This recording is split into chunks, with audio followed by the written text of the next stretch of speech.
예수님은 부자가 천국에 들어가기가 불가능하다 이렇게 말씀하셨습니다. 이 말에 제자들은 되게 혼란스러웠죠. 그러면 이 땅에 사는 사람들 가운데 천국에 들어갈 사람은 하나도 없는 것 아닙니까?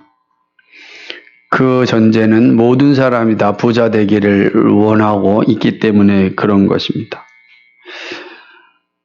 그러나 예수님은 대답하기를 사람으로는 불가능하지만 하나님은 가능하다 이렇게 말씀하십니다. 그때 제자들은 우리가 다 버리고 주를 따랐으니 우리가 무엇을 얻습니까? 이렇게 질문합니다. 그에 대해 하나님께서는 그들에게 놀라운 보상을 말씀하여 주십니다. 그리고 가장 중요한 영생을 약속하십니다. 다시 말하면 예수님께서 말씀하셨던 것처럼 사람으로서는 불가능하지만 하나님으로서는 가능하다라고 하는 사실을 제자들에게 알려주신 거죠. 그리고 그 사실을 좀 더 구체적으로 알려주시기 위하여 비유 하나를 드십니다. 그 비유가 오늘 우리가 읽는 이 마태복음 20장 1절로부터 16절 말씀입니다. 천국에 들어가는 것이 어떻게 가능한지 이 포도원 주인의 비유를 통하여 알려주십니다. 오늘 말씀은 그래서 1절이 되게 중요한 내용이에요. 다시 한번 1절 한번 잘 읽어보세요. 천국은 마치 품꾼을 얻어 포도원에 들여보내려고 이른 아침에 나간 집주인과 같으니 이렇게 말씀하고 있습니다. 그럼 천국은 뭐와 같다고요?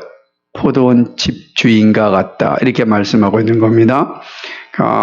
천국은 포도원과 같다가 아니고 천국은 집주인과 같다 이렇게 말씀하고 있습니다. 그래서 오늘 이 말씀은 천국에 대한 좋은 비유이고 이 비유는 사실은 마태복음 13장에서 천국에 대한 비유를 충분하게 설명했지만 이 20장에서 또 천국에 대한 비유를 하나 더 말씀하고 있습니다. 포도원 주인은 포도 수확을 위하여 사람들이 필요했습니다. 이스라엘은 포도가 많은 나라 아니겠습니까? 그러니까 포도 수확철이 되면 정말로 바쁩니다.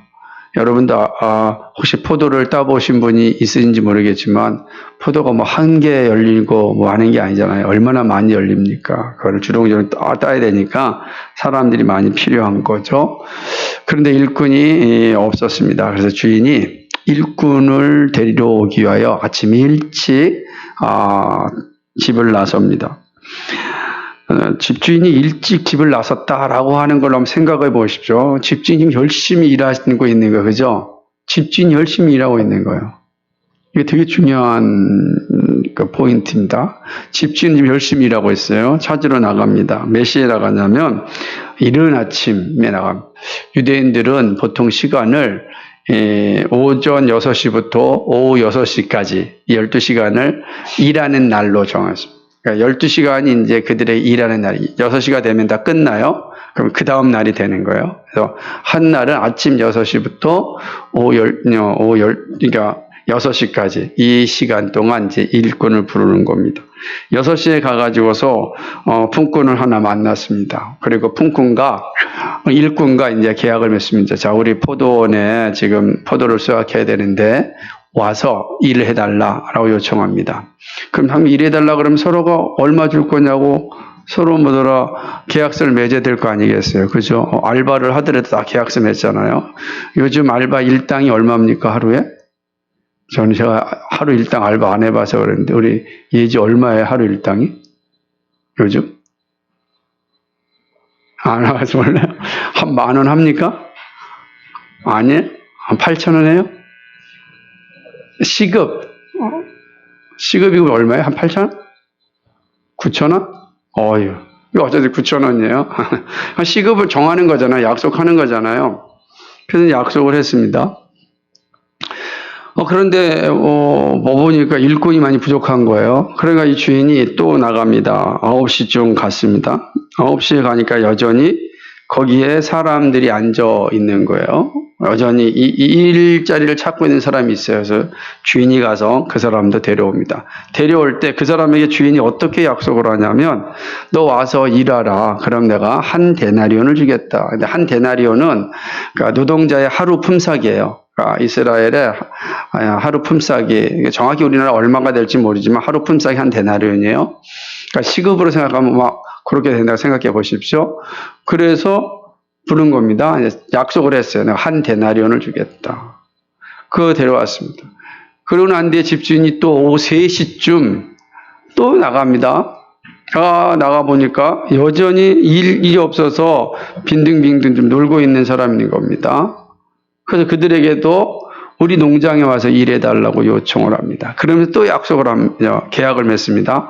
내가 한 데나리온을 주겠다. 약속을 받습니다.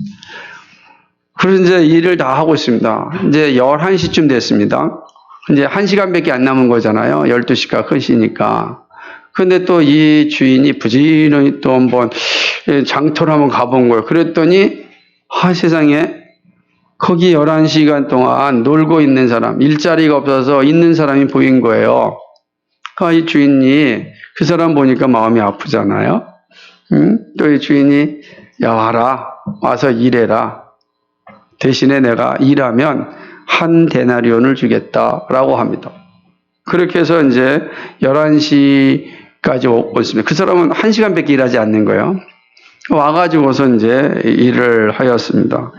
그리고 난 다음에 이제 12시가 돼가지고 시간이 다 끝났습니다. 이제 하루 일과가 끝났으니까 다 일당을 줘야 되지 않겠습니까? 그래서 맨 나중에 온 사람부터 일당을 줍니다. 11시에 온 사람한테 일당을 주는데 약속을 했어요. 한 데나리온 주기로 했어요. 그래서 한 데나리온을 딱 줬습니다.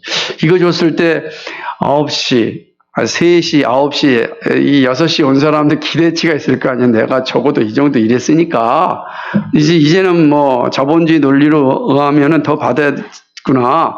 야, 1시간 일하는 사람 데나리온 한 대 줬으면 12시간 일한 나한테는 12데나리온 주겠다라고 기대가 부풀어 있었을지 모릅니다. 그런데 오늘 비유를 보게 되면은 3시에 온 사람, 9시에 온 사람, 또 새벽 6시에 온 사람 다 동일하게 한 데나리온을 주는 것입니다. 얼마나 황당하겠습니까? 지금 6시에 온 사람 입장에서는 황당한 상황이 부러워진 겁니다. 그러니까 이 6시에 일꾼으로 부름받은 이 사람이 또 9시나 3시에 다 부름받은 사람들이 다 자기 상황에서 화가 난 거죠. 그래서 하나님 이 주인께 원망을 합니다. 원망을 해요. 보게 되면 11절에 보니까 받은 후 집주인을 원망하여 가로되 이렇게 말씀하고 있습니다. 이 원망하다라는 단어가 재미있습니다. 이 원망하다가 미완료 시제입니다. 그러니까 한 번 원망하고 만 것이 아니라 계속해서 원망한 거예요. 계속 한 번 말하고 하는 게 아니 너 주인 너무하지 않습니까? 막 계속 그런 거죠. 오늘날로 치면 혹시 이렇게 시위한 게 아닐지 모르겠어요. 그런 거죠. 자기 생각에 자기 논리를 보고 자기 생각에 보면 내가 12시간 일했는데 한 데나리온 받고 저 친구는 1시간 일했는데 한 데나리온 이게 말이 되면 형평성이 맞지 않지 않습니까? 라고 이야기하고 원망을 하는 것입니다. 자본주의 시각에서 보면 뭐 합당한 것 같아요. 충분히 원망할 수 있는 그런 내용이라고 봅니다. 그런데 주인의 입장에서 보면은 이게 이해가 되지 않는 겁니다. 주인의 입장에서 보세요. 이제 이렇게 생각하는 겁니다. 문제가 되지 않습니다. 왜요? 주인은 6시에 온 사람에게도 계약서를 쓰기를 한 데나리온, 그 한 데나리온 정상적인 거예요. 그러니까 하루 품뿐의 일사계, 그러니까 안 준 게 아닙니다. 하루 품삯 정상적으로 어떻게 되냐면은 정산하여서 준 거예요. 그러니까 만약에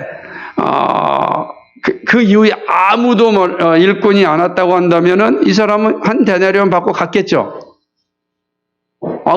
그렇죠. 그게 하루 품삯이니까 원래 아무 문제가 되지 않을 거예요. 근데 뭐예요? 다른 사람과 비교하는 순간 이제 시기가 나고 질투가 나고 원망이 생긴 것입니다. 주인은 원망하는 이들을 향하여 이렇게 얘기합니다. 친구야 라고 부릅니다. 그러니까 친구야, 이 참 재밌는 표현이잖아요. 한번 보세요. 여기 보면은 왜 13절에 보니까 주인이 그 중에 한 사람에 대답하여 가로되 친구요 이렇게 얘기합니다. 이게 어떤 따뜻한 말일까요? 아니면 하대하는 말일까요? 성경에는 두 가지가 다 써 있어요. 얘는 가룟 유다를 향해서도 친구요 이렇게 얘기하거든요. 그거 뭐 선호한 게 얘기하는 게 아니거든요. 아주. 그러니까 여기에서도 주인의 마음을 어떻게 볼 것인지는 생각해 볼 수 있는 겁니다. 지금 주인에게 마음에 들지 않는 거죠. 친구요라고 하는 좀 부정적인 의미가 가미된 이 용어입니다. 친근한 용어가 아니라 이 용어는 조금 부정적인 의미가 들어가 있는 말입니다. 친구요라고 부르는 것입니다. 그럼 왜 원망하냐라고 말하는 거죠. 나는 내게 잘못한 게 하나도 없다. 내가 뭘 잘못했느냐 이렇게 이야기합니다. 내가 너와 한 데나리온 주기로 약속하지 않았느냐. 그래서 그 약속에 근거해서 지금 한 데나리온을 일당을 주지 않았느냐. 근데 왜 네가 나한테 원망하느냐라고 하는 것입니다. 그래서 아주 의미심장한 말을 하는데 내가 9시 온 사람, 3시 온 사람, 11시 온 사람에게 한 데나리온 주는 것이 내 뜻이다. 내 뜻이다 라고 얘기합니다. 내 뜻이다. 내가 이거를 주기로 결정하였다. 너와 모든 사람에게 그렇게 약속을 맺었다라고 하는 것입니다. 자, 이렇게 말한 이후에 예수님께서 14절과 15절에서 아주 강력한 표현을 하는데 같이 한번 14절 15절 읽어볼까요? 시작. 내 것이나 가지고 가라. 나중에 온 이 사람에게 너와 같이 주는 것이 내 뜻이 내 것을 가지고 내 뜻대로 할 것이 아니냐. 내가 선함으로 네가 악하게 보느냐. 이렇게 얘기합니다. 우선 내 것이나 가지고 가라 이렇게 말씀하는 겁니다. 야, 이거 갖고 떨어져 이런 뜻이 아니라 내 것이나 가지고 가라라고 하는 것은 뭐냐면 이것으로 만족하라는 거예요. 네가 나와 약속을 맺은 하루 품삯 어디를 가도 이거 받는 거예요. 이것으로 만족하라는 거예요. 너 이것으로 만족해라. 지금 만족하지 않으니까 원망이 나오는 거예요. 인간의 이 탐욕스러운 습성이 여기 다 있거든요. 하나님 우리에게 필요한 일용할 양식을 줬는데 그 일용할 양식이 다른 사람과 비교해 보니까 작게 보이는 거예요. 그러니까 원망하는 겁니다. 왜 나는 이것도 안 줍니까? 이렇게 생각하는 거죠. 예수님 말, 야 그것으로 만족하라 라고 이야기하는 겁니다. 그럼 내가 주인이 내 뜻대로 하는데 왜 잘못이냐? 내가 지금 선한 일을 하는데 왜 네가 악한 것으로 보느냐 이렇게 표현합니다. 여러분 이 말씀의 의미를 잘 기억하셔야 돼요. 예수님이 지금 이게 선한 일이라고 생각하는 거예요. 자, 다른 아침에 온 사람 눈에는 예수님이 하는 행위가 어떤 행위예요? 집주인이 하는 행위가 악한 행위죠. 근데 예수님은 선하니까 아니 이게 선한 걸 왜 악한 게 보느냐 이렇게 보는 거예요. 이 선하잖아요. 악한가요? 여러분 생각 이 악한가요? 선한가요? 다 마찬가지입니다. 이건 어린아이나 어린아이도 똑같아요. 이렇게 물어보면 속상하다. 나 11시간 일했는데 왜 난 똑같이 받아요? 이렇게 마음이 생기는 거예요. 이런 만큼 받아야죠. 정당한 거 아니니까 이렇게 아는 거예요. 근데 예수님은 내가 지금 선한 일을 행하였는데 왜 악한 것으로 보느냐 이렇게 이야기합니다. 잘 기억하시면서 들어야 됩니다. 그러면서 부자 청년의 문제로 질문하였던 제자들에게 대답하셨던 말씀을 다시 한번 반복합니다. 이게 이제 19장 30절에 있는 말씀인데 그것이 다시 20장 16절에서 반복적으로 이야기하는 거예요. 무슨 내용입니까? 16절 읽어볼까요? 시작. 이와 같이 나중된 자로서 먼저 되고 먼저 된 자로서 나중되리라. 이렇게 말씀하는 겁니다. 오늘 본문을 보면 저 재밌게도 일당을 누구부터 주었습니까? 나중 온 사람부터 줬어요. 우리가 먼저 온 사람부터 일당 주는 것이 정상적인 것 같은데 오늘 비유를 보니까 나중 온 사람부터 일당을 줍니다. 그리고 먼저 온 사람까지 다 주게 되는죠. 먼저 온 사람이요 가장 늦게 받았습니다. 저는 예수님께서 이 말씀을 하시면 때 아마 제자들이 부자 청년에게 대한 하신 말씀들이 싹 떠올랐어요 생각합니다. 왜 그러냐면 부자 청년이 원하였던 게 뭐냐면은 영생이었습니다. 그래서 영생을 얻고자 왔습니다. 그거죠. 그런데 부자 청년은 얻지 못했습니다. 제자들은 영생에 대해서 지금 생각하고 있지 않았던 상황이었어요. 그러니까 질문하기를 우리 무엇을 얻습니까? 라고 이야기하였어요. 그런데 그 제자들은 영생을 선물로 받았습니다. 먼저 된 자가 나중되고 나중된 자가 먼저 된 것입니다. 예수님이 이거 천국의 원리라고 얘기하는 겁니다. 먼저 된 자가 나중되고 나중된 자가 먼저 된다 라고 하는 겁니다. 본문은 자유주의 시장 경제 입장에서 보면 이해가 안 됩니다. 아마도 약속을 했어도 원망 정도로 끝나지 않을 것입니다. 그러나 하나님의 나라는 세상의 나라와 다릅니다. 천국의 원리는 타락한 이 세상이 이해할 수 없습니다. 하나님의 마음을 이해할 수 없습니다. 예수님은요, 이 천국의 비유를 통하여서 천국의 원리를 알려주십니다. 구원에 대한 놀라운 비밀을 우리에게 알려주시고 있는 겁니다. 지금 예수님은 이 천국에 대한 이 비유를 통하여서 구원이 무엇인가라는 것을 지금 우리에게 말씀해 주고 있는 거예요.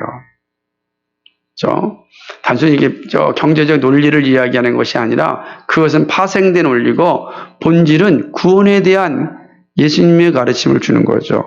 자, 지금 생각을 해보세요.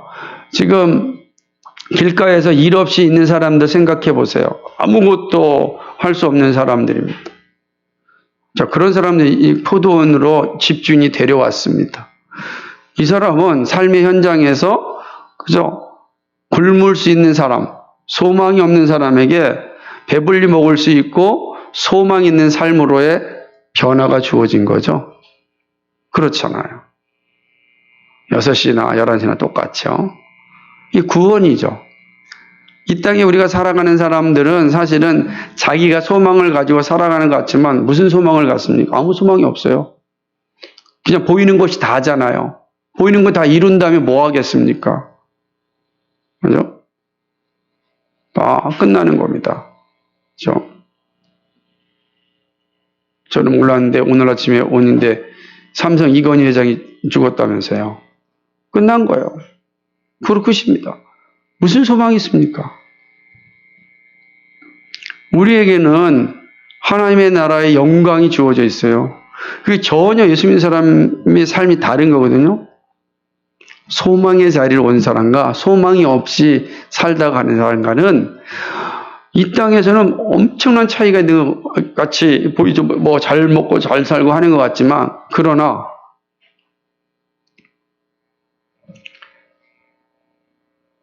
이 땅에서 모든 걸 끝냈을 때는 건널 수 없는 강과 같이 전혀 다른 인생이 시작되어집니다.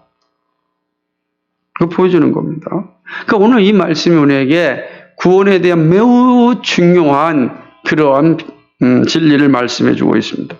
자, 그 원리를 차례대로 살펴보겠습니다. 첫째, 구원은요, 오직 하나님의 주권에 속한 것입니다. 구원은 우리의 행위가 아닙니다. 전적인 하나님의 주도권이 있습니다. 하나님 주권이죠.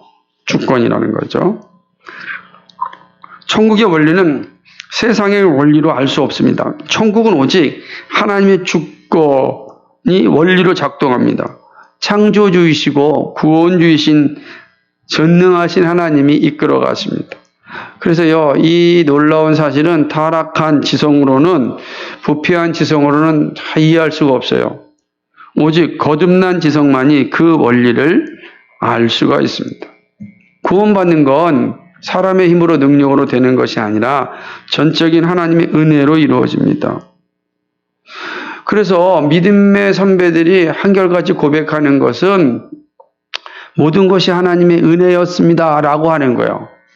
사도 바울이 나의 나된 것은 하나님의 은혜라 라고 하는 것은 진리 중에 진리인 것입니다.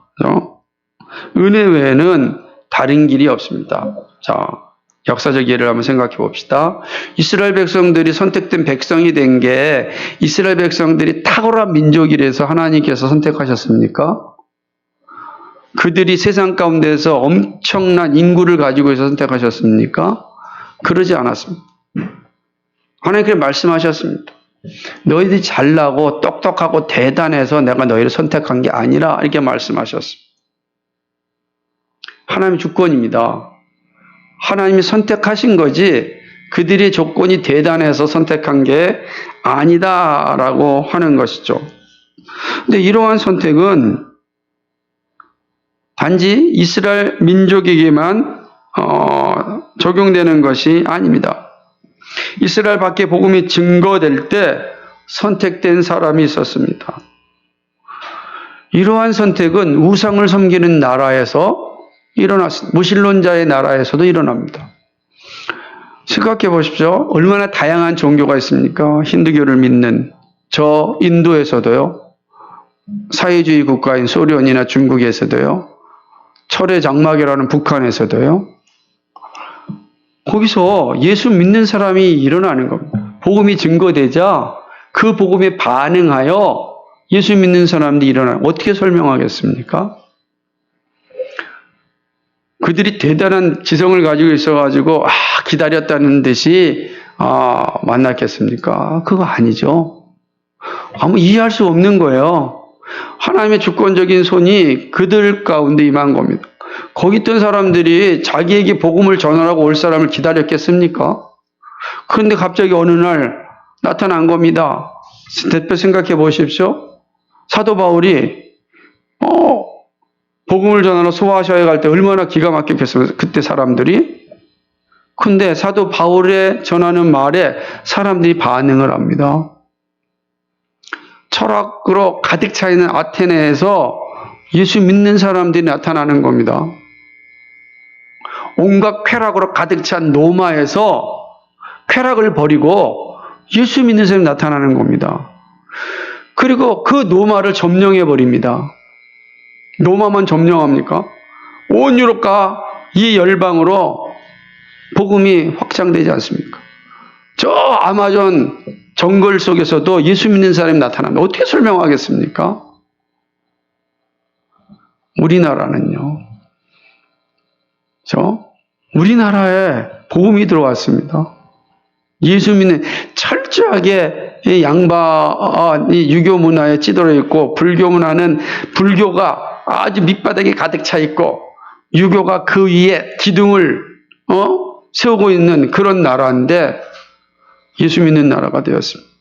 지금 전 세계에서 가장 많은 선교사를 보내는 탑3에 들어가기도 합니다.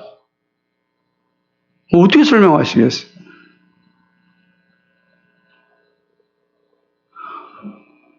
하나님의 전적인 은혜 외에는, 하나님의 주권적인 은혜 외에는 설명할 수가 없는 것입니다. 하나님께서 장터에 나가 놀고 있는 이들을 부르신 것입니다. 부르신 것입니다. 왜 저들이 부름받았는지 모릅니다. 오직 한 가지, 하나님의 사랑과 자비하심 때문입니다. 하나님과 우리 모르잖아요. 놀라운 사실을 보여요. 구원은 전혀 하나님 은혜죠. 누가요? 집주인이 부지런히 장터에 나가서 찾으신 겁니다. 또한 하나님의 부르심은 개인 개개인에게도 나타납니다. 시간적 관계를 볼 수가 있습니다. 어떤 사람은요, 모태신앙입니다. 그죠? 모태솔로가 아니라 모태신앙입니다. 모태신앙. 처음 날, 하나님, 나 태어날 때부터 엄마랑 함께 교회 오는 거예요? 이런 사람이 있어요. 어떤 사람은 그러니까 주일학교 다닐 때 전도를 받아서 예수 믿습니다. 어떤 사람은요? 중고등부 청년부 때 예수 믿게 됩니다. 어떤 사람은 고생한 이 청년 시절 지나가지고서 예수 믿게 됩니다. 젊을 때 징그럽게 예수 안 믿었는데 어떻게 연애하다 보니까 이 형제나 자매 한쪽이 참 믿음을 갖는 거예요. 그 모습이 너무 아름다웠어요. 그래서 자기는 그 모습이 아름다워서 끌려다녔는데 알고 보니까 하나님이 준비한 사람이에요. 그래서 구원에 이르기도 합니다. 어떤 사람은요, 50대 때, 40대, 50대가 제일 예수 믿기 힘든 시기거든요. 찌들 대로 찌든 인생이거든요. 얼마나 세상에 가장 찌든을 가지고 있겠습니까? 그래서 자신들이 다 안다라고 하는 이 착각을 가지고 있는 게 40, 50대 아닙니까? 모든 지식을 다 가지고 있으니까 아주 자신만만하게 사는 때가 40대, 50대입니다. 근데 그런 사람 가운데 하나님의 부르심에 응답하는 사람이 있는 겁니다. 더 극적인 것은 인생 마지막에 하나님의 부르심을 받는 사람이 있습니다. 누구입니까? 예수님과 함께 십자가에 달렸던 강도. 그 사람은 사형 선고받은 그 자리에서 예수님을 만나서 구원에 이르렀습니다. 때때로 그래서 임종의 순간에 예수님을 진심으로 고백하는 이들이 있습니다. 놀랍죠? 다 다르죠? 다 다르죠? 왜 이렇게 부를까요? 모르죠? 아무도 모르는 겁니다. 하나님께서 부르신 거예요. 어떤 사람은 아침 6시에 가서 부르셨고, 어떤 사람은 3시에 가서 부르셨고, 어떤 사람은 9시에 가서 부르셨고, 어떤 사람은 11시에 가서 부른 겁니다. 하나님의 주권이죠. 하나님의 은혜라고 하는 것이죠. 그러므로 구원받은 신자들은 늘 겸손할 수밖에 없습니다. 하나님의 은혜가 나를 영생을 상속받는 자가 되게 하였기 때문입니다. 천국에 들어갈 수 있는 자격을 주셨습니다. 그래서요, 겸손한 겁니다. 그래서 여러분이 늘 고백할 수밖에 없는 나의 나된 것 하나님의 은혜다. 하나님의 은혜입니다라고 우리의 입술로 고백할 수밖에 없는 게 그게 사실이기 때문이에요. 저 사람들 무슨 말만 하면 은혜라 그래요. 그게 사실이니까. 그러니 거듭나지 않는 사람들은 알겠습니까? 은혜는 선물이란 뜻이거든요. 하나님의 선물이다. 하나님의 선물이다. 하나님 무조건 우리에게 주신 선물이다. 그래서 종교개혁 신앙의 가장 핵심적인 게 하는 게 뭐냐면 하나님의 절대 주권 신앙입니다. 오늘 종교개혁 503주년이지만 종교개혁 503주년 믿으면서 개혁파 신앙의 핵심 중에 하나가 뭐냐 할 때 하나님의 절대 주권이에요. 하나님의 절대 주권. 창조주시고 구원주신 하나님의 주권을 인정하고 순종하고 받아들이는 것이 바로 바른 신앙입니다. 삶의 모든 영역에 하나님의 절대 주권이 작동하고 있습니다. 그래서 때때로 우리가 이해할 수 없는 일들이 많이 일어나지만 하나님의 주권이 작동하고 있다. 이것이 우리의 신앙 고백입니다. 그렇죠? 그래서 오늘 이 비유 사건을 통해서 천국에 들어가는 것은 하나님의 주권적인 행위다. 우리의 잘남, 우리는 장터에서 아무 일 없이 빈둥빈둥 놀다가 소망 없이 죽어가는 인생인데 집주인이 와서 우리를 데려간, 조건 물어보지 않았잖아요. 그냥 데려갔어요. 뭐라고? 거기에 믿음으로 반응한 사람이 구원에 이르는 겁니다. 데려가는 겁니다. 오늘 우리가 그런 하나님의 선물을 받아 이 자리에 있는 겁니다. 그리고 영원한 나라의 주인으로 살게 될 것입니다. 그것이 오늘 이 천국의 원리가 가르치는 첫 번째 교훈입니다. 두 번째는요, 구원은 약속에 근거하여 이루어집니다. 하나님은 즉흥적으로 일하시지 않습니다. 처음부터 끝까지요, 약속에 근거하십니다. 하나님의 약속, 즉 이거는 언약이라 그래요.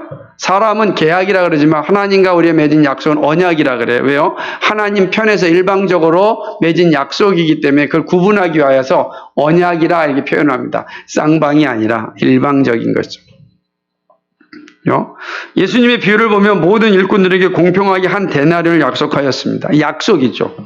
약속이에요. 내가 한 데나리온 주겠다. 그 정당한 약속이에요. 하루 품꾼의 일삭이니까. 자, 여러분 보세요. 11시 온 사람이나 9시나 3시나 6시, 아침 6시 온 사람 다 한 데나리온이라고요. 이 한 데나리온을 받았다는 게 어떤 의미일까요? 구원의 관점에서 보면 뭐죠? 구원은 다 동일하다는 거예요. 구원은 다 동일해요. 내가 이 세상에서 어떤 일을 하였든 어떤 명예를 가지고 권력 가지고 부를 가지고 아무 소용이 없는 거예요. 하나님 보시기에 이 땅에 있는 모든 사람은 누구예요? 죄인이에요. 그럼 그들에게 필요한 건 무엇입니까? 구원입니다. 필요한 건 구원이에요. 구원은 다 동일합니다. 구원 앞에 차별이 없어요. 다 동일한 거죠. 그게 감사한 거죠. 잘났다고 해서 내가 구원 더 빨리 받고 못났다고 해서 늦게 받는 게 아니다 라고 하는 것은 보여주는 것입니다. 이 구원은 하나님의 언약에 근거합니다. 그래서 하나님이 맺으신 언약은 오직 예수 그리스도의 십자가의 은혜를 믿는 자에게 주십니다. 그래서 십자가 은혜를 믿는 자에게 구원을 주셔요. 그래서 제자들은 오순절 성령 강림 사건 이후에 그들이 성령을 받고 난 뒤에 능력으로 설교할 때 했던 말씀이 무엇이었냐면 하나님께서 천하 인간에게 구원 얻을 이름을 주셨는데 예수 그리스도다. 다른 이름이 없다. 천하 인간의 구원 얻을 만한 이름은 예수 그리스도 외에는 없다라고 선언하셨습니다. 이렇게 제자들이 설교할 수 있었던 것은 제자들이 예수님과 다니면서 들었던 말씀이 그들에게 생각이 난 겁니다. 예수님이 뭐라고 말씀하셨냐면 나는 길이요 진리요 생명이니 나로 말미암지 않고는 하나님 나라에 올 자가 없다 이렇게 말씀하셨습니다. 약속이에요. 하나님 나라에 올 자는 나를 믿어야 된다. 이게 약속하신 거였습니다. 다른 길이 없는 것입니다. 예수님을 믿을 때 구원에 이릅니다. 구원 얻는 유일한 길은 예수 그리스도입니다. 그 외에는 다른 길을 주시지 않았어요. 우리 시대는 지금 종교다원주의의 시대를 살고 있습니다. 상대주의적 사상이 가득 찬 세상이죠. 그러다 보니까 절대적 주권? 이거 정말 싫어하는 시대입니다. 기준? 싫어하는, 무슨 기준이 필요합니까? 싫어하는 겁니다. 싫어하는 거예요. 다 무엇만 추구합니까? 나의 선택입니다. 자신의 선택을 가장 중요해요. 내가 선택하면 되는 거예요. 내가 선택. 그래서 민주주의가 가장 이상적인 것이 보이지만 가장 무서운 제도이기도 합니다. 왜냐하면 51%의 선택이 모든 걸 다 바꾸기 때문에 그렇습니다.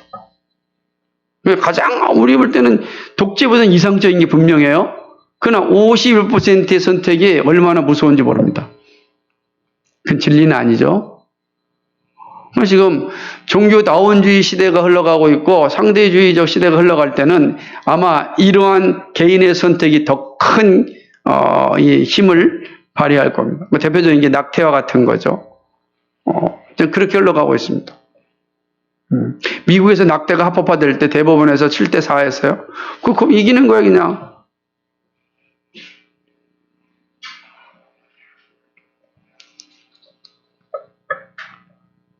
많은 이들이 이 종교다원주의자들의 이야기에 넘어가고 있는데, 왜냐하면 그들은 구원 얻는 길은 여러 가지다 이라고 말하기 때문입니다. 꼭 예수 믿어만 구원 얻는 길이 아니다. 요즘 코로나19 시대에 와서 뭐라고 얘기하면 꼭 교회 가는 것만 구원 얻는 게 아니다. 그게 뭐 꼭 예배 드리는 것이 구원 얻는 길이 아니다. 이게 속삭입니다. 그러면 얼마나 달콤하게 들리는지 모릅니다. 이 종교다원주의 시대, 특히 상대주의적 이 세계관에 우리도 알게 모르게 막 찌들어 있기 때문에 그런 말이 우리를 미혹하여서 넘어지게 하는 거죠. 원래 종교다원주의자들이나 이 상대주의자들의 전략은 철저히 문화를 통하여서 점진적으로 변화시키는 것이 목적이었기 때문에 지금 그런 전략은 거의 완성된 것 같아요. 전 세계에 다 완성됐어요. 이제 그것이 어디로 들어옵니까? 마지막 남은 게 교회예요, 교회. 이제 신앙인들만 잡아삼키면 이제 끝나는 겁니다. 그 새로운 세상을 만들어 가겠죠. 그 추구하는 거니까. 그러면서 얘기합니다. 교회가 너무 배타적이지 않느냐. 어떻게 예수만 믿으면 구원 얻는다고 이야기하느냐. 예수 외에도 다른 길이 있지 않느냐 라고 이야기합니다. 어차피 우리가 가는 궁극적인 선은 똑같은데 왜 꼭 예수만 믿어야 궁극적인 선으로 갈 수 있다고 이야기하느냐 말을 합니다. 그럴듯하죠. 근데 문제는요, 예수님께서 말씀하실 때 구원 얻는 다른 길이 없다고 말씀하셨습니다. 그죠? 주 예수를 믿으라. 그리하면 너와 내 집이 구원을 얻으리라 라고 말씀. 구원의 길은 배타적 개념이 아닙니다. 구원의 길은 유일한 길입니다. 오직 구원입니다. 그게 핵심이죠. 그게 하나님의 약속입니다. 약속. 하나님께서 그렇게 약속하셨습니다. 구원하시기로. 그 약속에 근거하여 우리는 구원 받습니다. 참된 성도는 이 사실에 감사합니다. 구원하심 그 자체에 감사합니다. 일찍 구원받았음을 또 감사합니다. 성도는 세상에서 즐기다가 나중에 믿는 사람들에게 구원을 주시는 하나님을 불평하지 않습니다. 왜 저는 일찍부터 이렇게 불러가지고 교회 열심히 봉사하게 하고 힘들게 합니까? 나중에 불러가지고 남들 다 해놓은 거 손가락 딱 얹고 가면 편할 텐데, 참된 성도는 그렇게 불평하지 않는다는 겁니다. 감사한 거죠. 일찍 불러주셔서 감사합니다. 일찍 부른 만큼 하나님의 은혜를 누리기 위해서 감사합니다. 사실은 이 내용은 여러 가지로도 사실은 좀 더 확대해서 해석할 수 있지만, 그냥 오늘 본질적인 모습만 좀 생각해 보기 때문에 또 시간상도 그렇고 여러분 생각해 보십시오. 성도는 그 자체로 감사하는 것이죠. 하나님 뜻대로 하시기로 한 작정에 대하여 순종하고 감사합니다. 구원은 이렇게 철저하게 하나님께 속한 것이고 하나님의 약속을 근거로 우리에게 주어집니다. 이것이 본문을 통해서 가르쳐주는 두 번째 교훈입니다. 마지막 세 번째는요, 구원에 있어서 사람의 어떠한 자랑도 용납하지 않으십니다. 새벽 6시에 왔던 일꾼의 입장에서 볼 때 주인의 행위가 이해되지 않을 수 있습니다. 당연하죠. 그럴 수 있습니다. 어떻게 1시간만 일한 사람과 같은 취급을 하느냐 말할 수 있습니다. 예수님은요, 이들의 행위가 정당하다 이렇게 말씀하지 않았어요. 우리 시적을 맞아, 이해해 이렇게 해야 되는데 예수님은 그렇게 말씀하지 않고, 야, 내가 선한 일을 행하였는데 왜 악하다고 말하느냐 이렇게 이야기합니다. 처음 온 중들은 주인의 행위를 악하게 보았죠. 아마 11시에 온 사람은 그렇게 말하지 않았을 거예요. 그죠? 잘 보세요. 11시에 온 사람은 너무 고맙습니다. 감사합니다. 이거 무슨 말 하겠어요? 1시간만 일하고 하루 일당을 받았으니까 무슨 말을 하겠어요? 그리고 지금 원망하는 사람 누구예요? 먼저 온 사람들이죠. 먼저 은혜를 받았잖아요. 근데 원망하고 있어요. 먼저 사랑을 받았잖아요. 원망하고 있어요. 그러니까 먼저 사랑받고 원망하였으니까 나중되죠.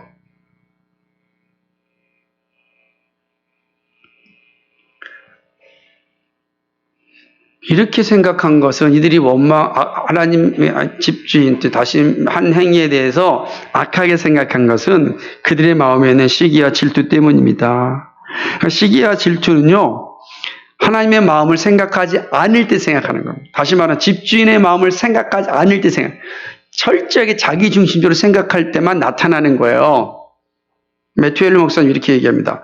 이 말에 참 동감이 되는데, 하나님께서 우리에게 주시지 않는 어떤 은혜를 다른 이들에게 주시면 그것은 그들에게 자비를 베푸는 것이지만 우리에게 불의를 행하시는 것이 아니다.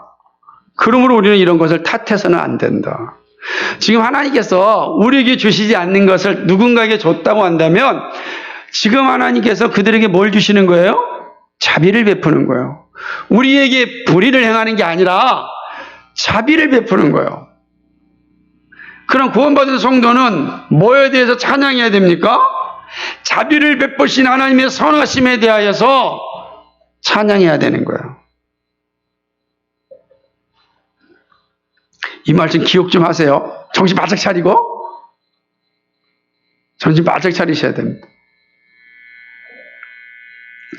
하나님의 뜻은 장터에 놀고 있는 사람을 구원하는 일입니다.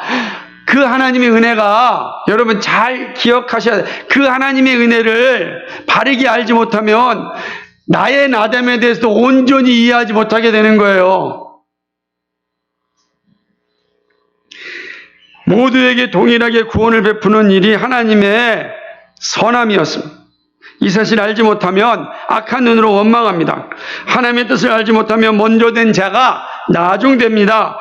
먼저 된 자의 영광을 누리려면 먼저 된 거, 그죠? 그 먼저 된 거, 하나님께 내가 먼저 불러주신 걸 감사하는 겁니다. 모르겠습니까?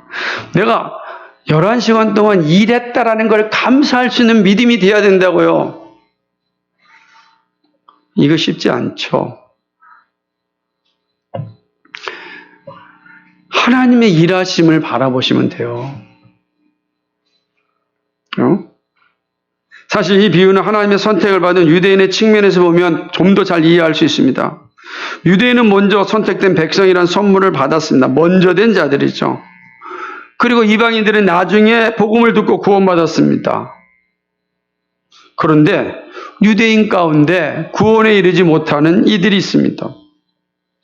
그러잖아요. 나중돼 버렸어요. 먼저 선택받았는데 나중된 자들 있는 것이죠. 근데 이 말씀은요, 오늘 우리들에게도 다 적용되는 말씀입니다.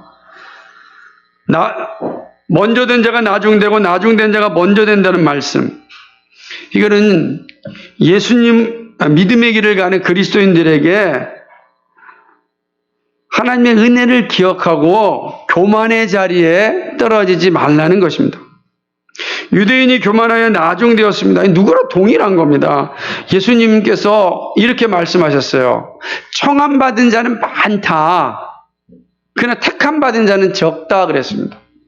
이거 되게 무서운 말씀이잖아요.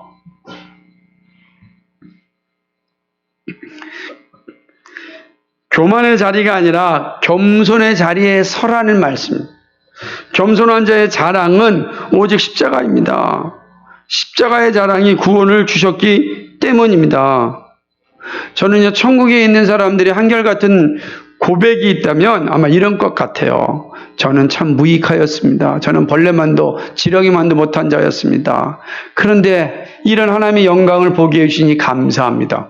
그거 외에 뭐가 있겠습니까? 저는 그리스도의 십자가만을 자랑합니다.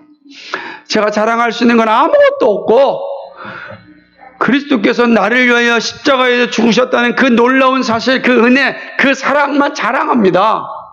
나의 나된 것은 오직 하나님의 은혜지 나에게는 아무것도 없습니다. 저는 죄인 중에 개수요, 벌레만도 못한 자요, 지렁이만도 못한 자입니다. 철저히 인정합니다. 그런데 저 같은 것이 하나님의 은혜로 지금 이 천국의 영광을 누리게 되었습니다. 감사합니다. 그런 사람들이 모인 것이 천국이라 생각합니다. 거기에 무슨 교만이 있겠습니까? 거기에 무슨 서열이 있겠습니까? 그죠? 천국 상급은 차등이 있지만 분명히 있다 그랬으니까. 그러나 이 세상이 말하는 계급은 없는 거예요.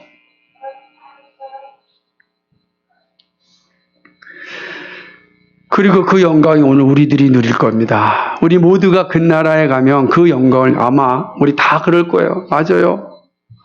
저도 저를 보면 저는 구원받을 수가 없는 존재였습니다. 그죠? 시기, 질투, 탐욕, 욕망, 미움, 원망, 얼마나 득실거렸는지 모릅니다. 예? 조금 것 상대방과 비교하면서 살고요. 정말 제 인생의 거울을 딱 비춰본다면 정말 이렇게 지저분하고 추잡한 인생이었는가 고백하지 않을 수 없을 겁니다. 그런데 그리스도께서 저를 구원시켜 주셨어요. 저를 선택하셨습니다. 도대체 이게 웬 은혜인지, 웬 사랑인지 알 수 없습니다. 그래서 하나님의 은혜입니다, 하나님 선물 감사합니다라고 고백하는 것 외에는 제가 할 게 아무것도 없습니다. 저는 그냥 하나님 감사합니다. 뭘 말할 수 있겠는가? 아마 이게 천국 백성들의 삶이 아닌가 생각합니다. 이것이 바로 세 번째 교훈입니다. 구원받은 자들은 자신의 자랑을 용납하지 않게 하십니다. 그죠? 그렇죠?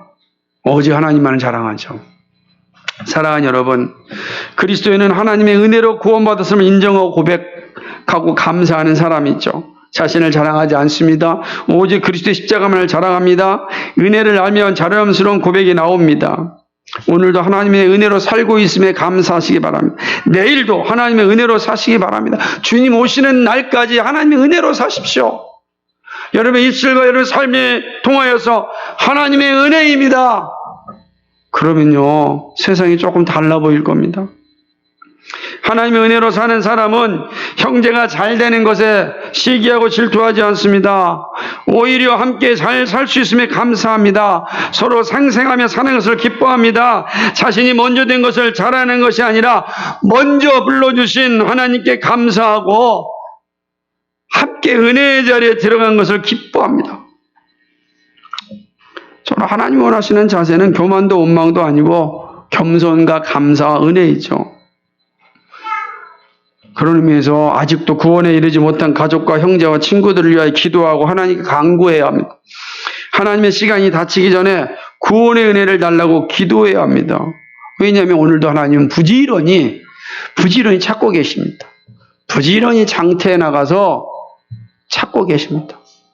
언제까지요? 마지막 문 닫힐 때까지 찾고 계십니다.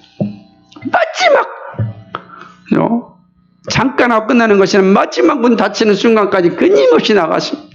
그러니 우리가 기도하지 않으면 안 되지 않습니까?